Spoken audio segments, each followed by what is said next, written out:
থাক আমার ভিডিও করে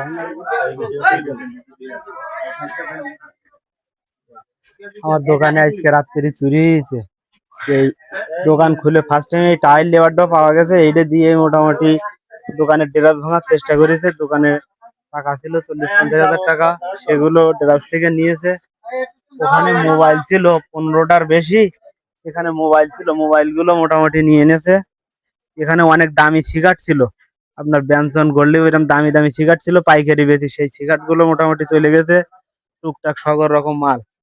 তারপরে আপনার এখান থেকে কসমেটিকের অনেক মাল ছিল, নিচে দিয়ে থোয়ার জায়গা ছিল না বলে নিচে দিয়ে আমার বহুত টাকার মাল ছিল, সে মালগুলো সব মোটামুটি নিয়ে এনেছে।